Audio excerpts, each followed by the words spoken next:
Nous lisons dans l'Évangile selon saint Matthieu au chapitre 10, l'Évangile du 13e dimanche du temps ordinaire, qui correspond au 28 juin 2020.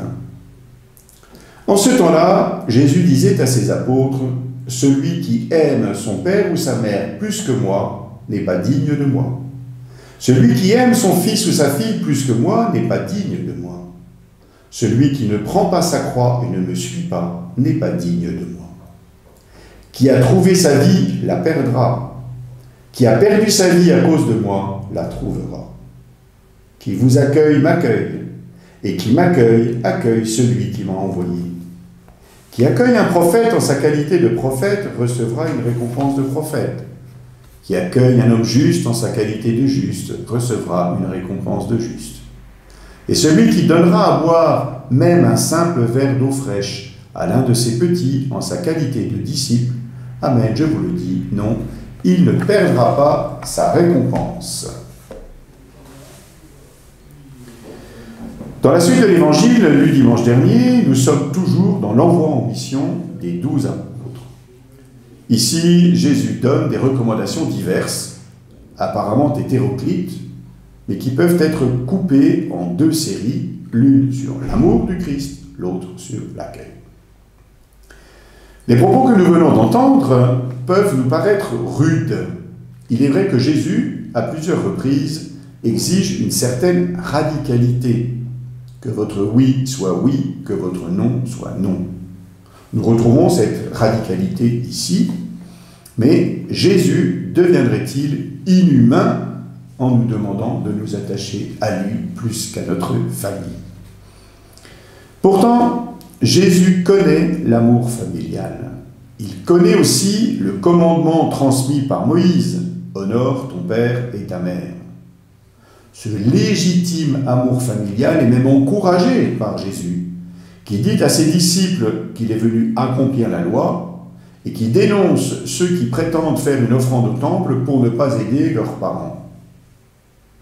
Mais nous savons par expérience que l'amour familial n'est pas si évident.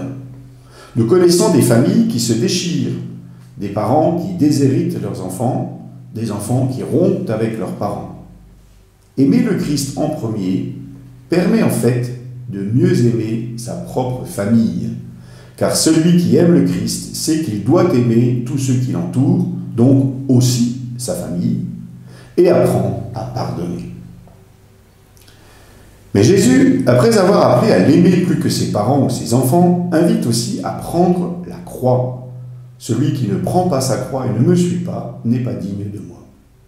Nous savons bien le caractère pénible de la croix, puisqu'il s'agit d'un instrument de torture. Prendre la croix serait-ce un acte masochiste? Il s'agit plutôt d'un échange. Ailleurs, dans l'Évangile, Jésus dit « Prenez sur vous mon joug ». Car que signifie pour Jésus la croix? Le don de sa propre personne, pour la gloire de Dieu et le salut du monde. Jésus invite donc à s'atteler à la même tâche que lui, à accepter la même mission dans le don de notre propre vie. Car celui qui veut sauver sa vie la perdra, mais qui perd sa vie à cause de moi la trouvera. La deuxième série de recommandations est sur l'accueil. Nous n'oublions pas qu'en Orient, l'hospitalité est un devoir sacré. Comme le dit par exemple la lettre aux Hébreux, « N'oubliez pas l'hospitalité, elle a permis à certains, sans le savoir, de recevoir chez eux des anges. » En fait, accueillir quelqu'un n'est pas seulement s'intéresser à un être humain, c'est recevoir Dieu. Toute rencontre est providentielle. L'apôtre qui est reçu doit avoir conscience qu'à travers lui, c'est le Christ qui est reçu, non pas pour se prendre pour le Christ, mais pour garder l'humilité nécessaire et témoigner vraiment du Christ.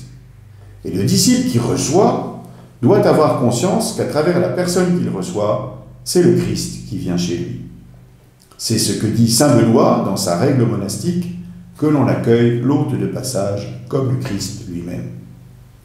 Accueillir un prophète ou un homme juste rend celui qui reçoit prophète ou juste. Cet accueil n'est pas nécessairement compliqué. Il peut s'agir d'un simple verre d'eau fraîche. c'est-à-dire d'une attention aux besoins de ceux qui sont là. Nous savons la portée de ces petits gestes, comme le chantait jadis Georges Brassens dans l'Auvergnat. Ce n'était rien qu'un peu de pain, mais il m'a réchauffé le corps, et dans mon âme il brûle encore à la manière d'un grand festin. Jésus évoque ce simple verre d'eau fraîche à l'un de ses petits en sa qualité de disciple. Au terme de l'évangile, il précisera « Ce que vous avez fait à l'un de ces petits qui sont mes frères, c'est à moi que vous l'avez fait. » Ces recommandations que le Christ fait à ses apôtres peuvent se résumer en une seule, en une attitude intérieure, le laisser agir en soi.